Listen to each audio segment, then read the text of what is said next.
अरवल जिला के कुर्था प्रखंड में राजदंड सेंगोल के विरोध और पहलवान बेटियन के मांग के समर्थन में प्रधानमंत्री और गृह मंत्री के पुतला दहन करल गेल। ई पुतला दहन के आयोजन शोषित समाज दल कुर्था के बैनर तर करल गेल हल।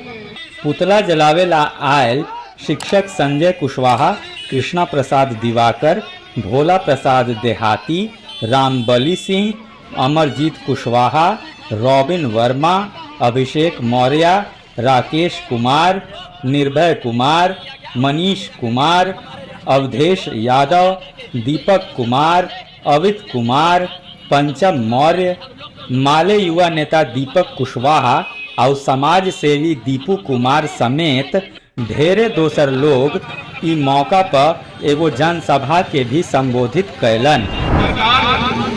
दिखाना चाहती है कि देश में लोकतंत्र नहीं है, राजतंत्र चलेंगे, और जिसका उदाहरण भी 28 मई को ही देखने को मिल गया। हमारे देश की महिलाएं पहलवान, जिस पर पूरा देश को गर्व होता था कि मेडल लेके आई है। शोषित समाज दल के कहनाम है कि मोदी सरकार देश में मनु संविधान के बढ़ावा देत है और लोकतंत्र के खत्म करे के मंशा से काम करित है। ई दल देश के पहलवान बेटियन के अनशन के भी अपना समर्थन देवे के ऐलान करलक है। टीम मगहियंस के रिपोर्ट।